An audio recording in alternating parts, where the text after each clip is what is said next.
when Sadie and I had first come to Monroe, first began praying about helping out with the church out here. I had just been prayer walking the city, asking God what was next, what he had for us.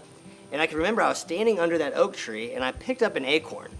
And as clear as day, I felt like God spoke a word to me. It was the first word he'd given me about Monroe. And the phrase that I heard was, "Don't despise small beginnings." Never would have imagined that the acorn wasn't just a word for a season, but was actually a promise of a future that God had for us. The city of Monroe is just a great place to live. There's so many great friendships here, and there's a great, vibrant community. When we moved here, we discovered that it had this small town, hometown charm to it.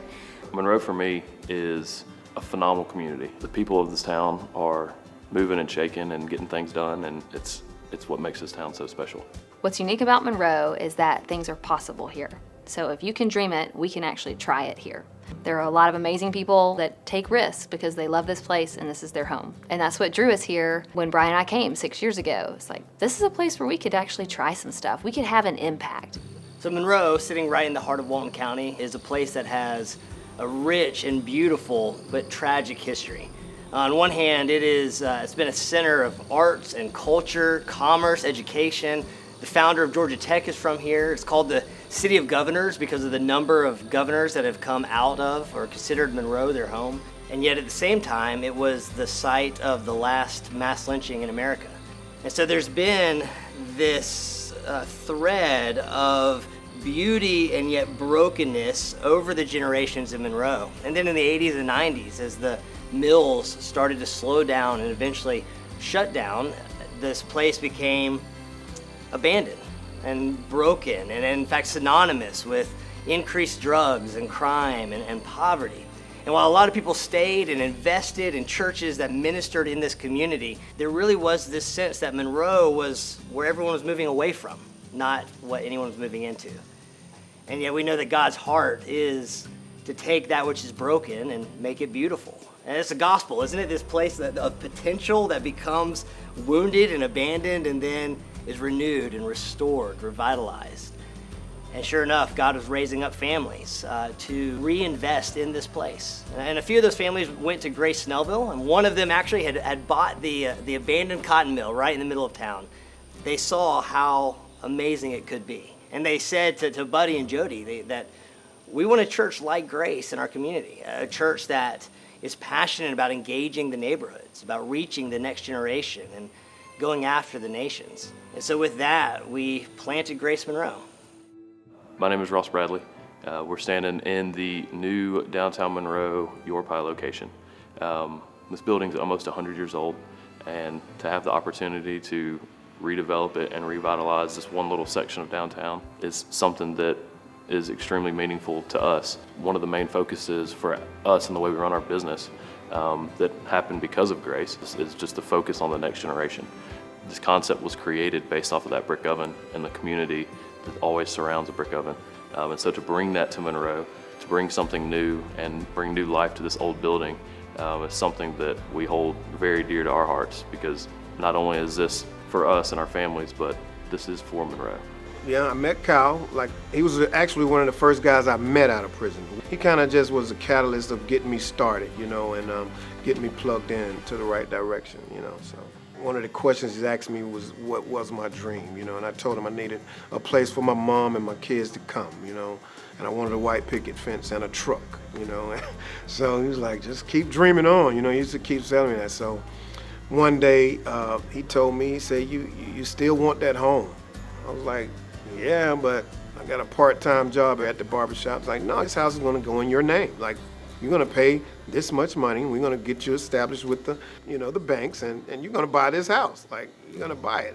And there was all these people over there from Grace, like, fixing up on the home. Like, you had people putting up a fence, painting the fence, and, some knew what they were doing, some didn't. But we are the bearer of good news. Good news was brought to me, and I like to bring it to the kids. And the beauty of it, you do get a chance to engage and see the growth of the kids that you work with in the Good News Club. You see these kids 1 minute in elementary, then you see them in middle school, and they remember you. And then it's a Mr. Dexter and not that guy. So.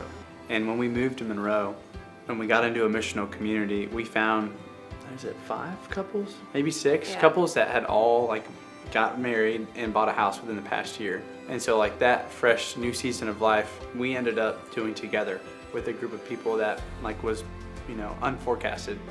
For me personally, being involved in the women's ministry that we've kind of started this year has been something that I've enjoyed. It's been a really neat experience to hear their stories, share my story, and that ministry has been really a big blessing to my life. My name is Sadie Krozik. I work for the City of Monroe. I'm the economic development person for the city. I get to help people figure out how to reach whatever they're trying to do, whether it's to start a new business or figure out how to actually own a home or renovate a property or clean up their neighborhood. Like, I get to really help people do these things that matter to them. I would say that God orchestrated me getting this job. So as long as I'm here, I know it's because He wants my eyes and ears in the room to bring things before Him that are happening at the city level. And so it's a privilege and an honor to get to be in conversations that will have an impact generations after I'm here. 3 years ago, our family moved to Monroe, and about a year later, I had the dream of the story shop. The idea of the story shop was to be a place that would inspire kids to want to read, to connect with stories, for families to connect with stories. We're more than a bookstore. We really want to bring stories to life, give kids more than a book, but a way to touch, taste, see, and smell, experience the book.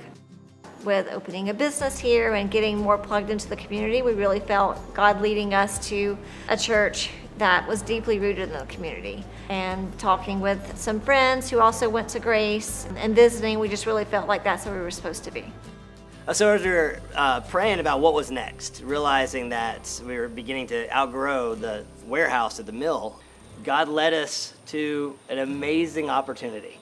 He led us to this abandoned school, another place that had at one point flourished with life, that had invested in the next generation, and now it's sat empty and abandoned for 15 years. And God gave us a vision for what would it look like to take this place and breathe life back into it, to see the gospel fleshed out in this place in a way that symbolically represents what God is wanting to do in the hearts of His people. And this property is so much bigger than we actually need just for church on Sunday. So what would it look like for this place to be a place for the community, a place that feels like part of the neighborhood, where kids could play in the park and families could hang out, and a coffee shop that people could spend their morning in, and a business incubator that could launch entrepreneurs, and a leadership school, and dorms and apartments that we could invest in the next generation of leaders, and they could be engaged in ministry. And the amount of potential, like an Acorn, in this space is mind-blowing. Now, we obviously can't do all that at once, as much as I would like to, but we are going to start with where we feel like God is leading us, and it's to take these first 3 buildings, the Rock Gym, this newer gym here, and this classroom building, and plant our roots here as a church and begin to invest in this place so that we can create space to invest in people. New campus is going to be like a huge adventure. It's going to be bigger than Grace. It's going to be bigger than even the people who sow into it and make it possible today. It's going to be something completely different for my kids. I hope for grandkids. I hope generations down the road, people are going to say, how did this get here? And we'll be one part of the rich history that that school is. For Grace to have the opportunity to bring new life to that side of town, right there at the entryway to downtown, is phenomenal on so many different levels. Having something we can grow into for the next 10, 15, 20 years, it's going to be really fun to watch and see all the amazing things that happen on that campus. So the total project cost for phase 1 is $2.5 million.